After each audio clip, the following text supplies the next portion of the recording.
Boxing Ego here. If you like this video, make sure you hit the like button and also subscribe to the channel and hit the bell icon on the top of your screen to get notified when the latest new content drops. What up, Fight World? It's your boy Ego, and I'm back with some more boxing. March 18th in New York City, it goes down. Make sure you guys like and subscribe. Now, the fight I'm talking about, of course, is Gennady Golovkin versus Danny the Miracle Man Jacobs, who is a New York native. Golovkin is doing great crowds now in the UK, his last fight with Kell Brook, but he's done good on the West Coast and the East Coast. It's a fight I'm looking forward to. Before I start, there's been a lot of misconceptions about this particular fight, and I want to give a couple shout outs before, and then I'll get into the rest of the video and what you see in the title. One, shout out to the Sulaiman family and the WBC. With their clean testing program, they've caught several people who were trying to cheat or game the system, and I applaud the WBC.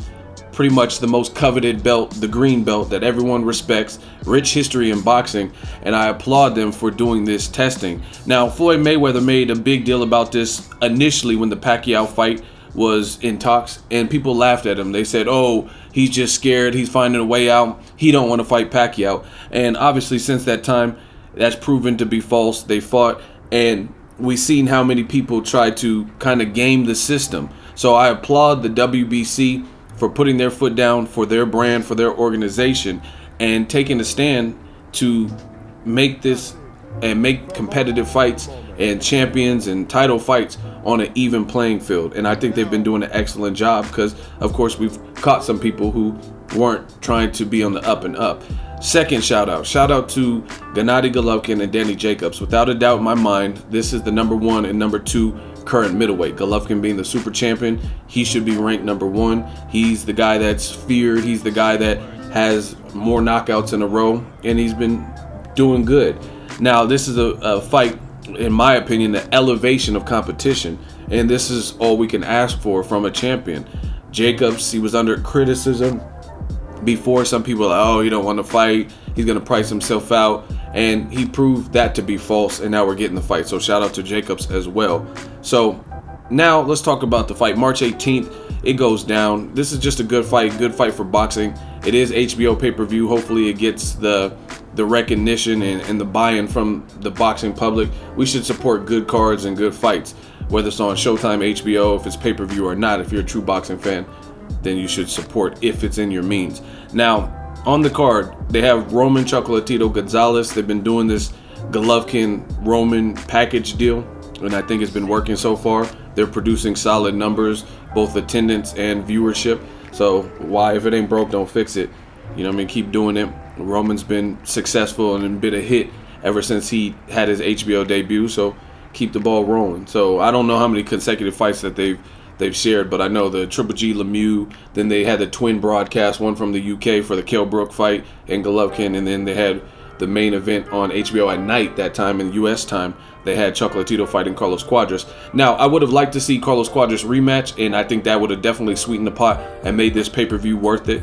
However, you are getting both Chocolatito and Cuadras on the same card. It's just that they're facing other opposition. The guy that Roman Gonzalez, who he's already started his training camp for, he's fighting. Carlos Cuadras already beat him, but I gotta go look at the fight.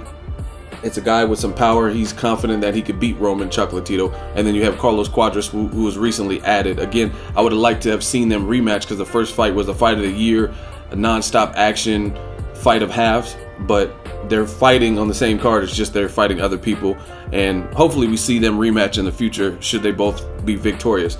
Now, there's some misconceptions about the Golovkin fight. Some people leave it to Ego to get to the bottom of things and new media style show you guys what's really going on. Now, this is Mauricio Sulaiman of the WBC president. This is his verified, evident by the blue check mark, his verified Twitter account. And again, I applaud them for making and taking a stand and staying to it. Look, important kickoff meeting of the clean boxing program, right? So they're having meetings. They're not playing with this clean boxing. And Lou DiBella tweeted this, and this is kind of adds to my point. Not just as of now, Deontay Wilder will defend his WBC boxing heavyweight title in Birmingham, February 25th.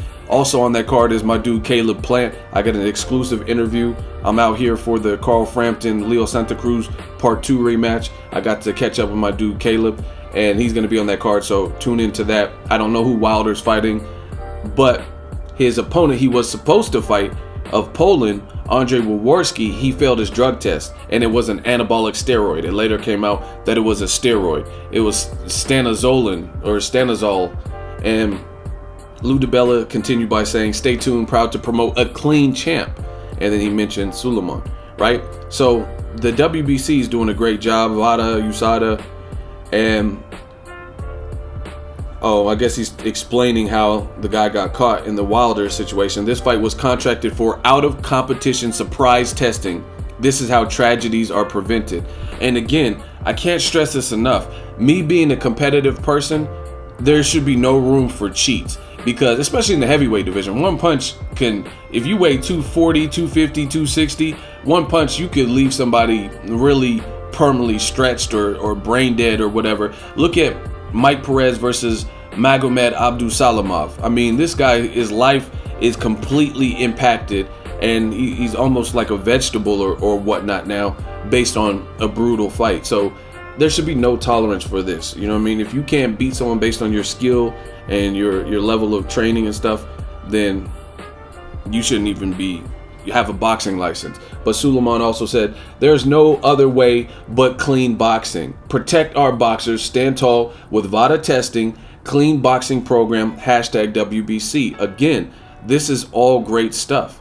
This is great stuff for the sport of boxing. If you are a fight fan, you should care about these fighters' health. I know it sounds cheesy because we all like the blood and guts and the gladiator style fight of the year wars and stuff. But when Floyd says it, man, I preserve myself. I'm a smart fighter, and I have all my faculties.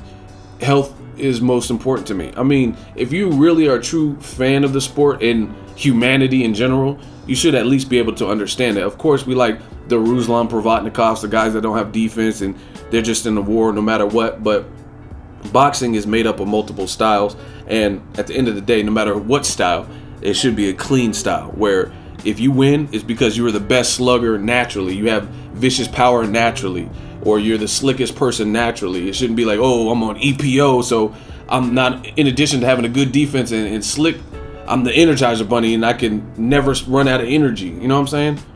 And this is the topic of the video. I know I had a little preamble, but I really feel this way because I know some of these fighters and they risk it all. They have families, they have kids and stuff like that. And Mauricio Sulaiman of the WBC president said, "Proud to confirm that Gennady Golovkin versus Danny Jacobs is under VADA testing. WBC #clean boxing program." And then he mentioned Golovkin's promoter Tom Loeffler, WBC green belt. So bravo. And that clears the air, because I've seen some people like, oh, why hasn't Danny Jacobs registered for VADA?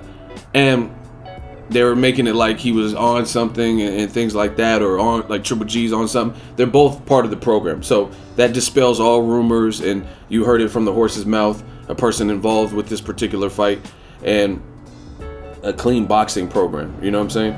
And Golovkin got the WBC belt, obviously, from Canelo, who handed it off.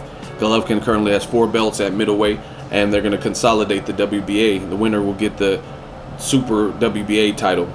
Jacobs currently has the regular title, and Golovkin has the Super Champion. So the winner of this would consolidate that. So since Sulaiman is involved, they're saying we want this clean, and I respect that. And just in case you needed more evidence of that, you go to VADA's website, and they have a list of all the fighters, and you'll see Danny Jacobs. VADA welcomes one as he prepares Golovkin, who's enrolled in the clean boxing program, March 25th.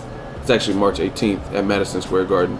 So anyway, they showcase all the fighters that are currently enrolled in the program, and this is good news. This is a good thing. Shout out to VADA. A lot of people, that's another thing, some people complain about VADA, oh, they don't catch anybody, right?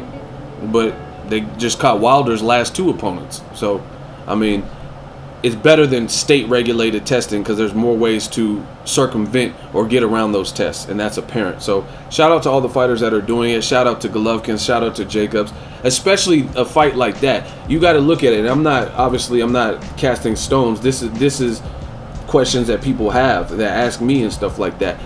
And when you have the guys with the power of Golovkin and Jacobs, a lot of people want to know if they're clean. Like, man, you see what Jacobs did to Quillin, and you see what Triple G did to everybody, all of his last 24 opponents or whatever. So people want to know that. And this is not foolproof. No testing is 100% where there's no way around it. But, I mean, this is a good step because you've seen Alexander Povetkin. He didn't really want to take the drug test. He wanted his own testing and stuff like that. And he was very adamant about not doing the protocol, even though he wanted the Wilder shot and the Wilder opportunity.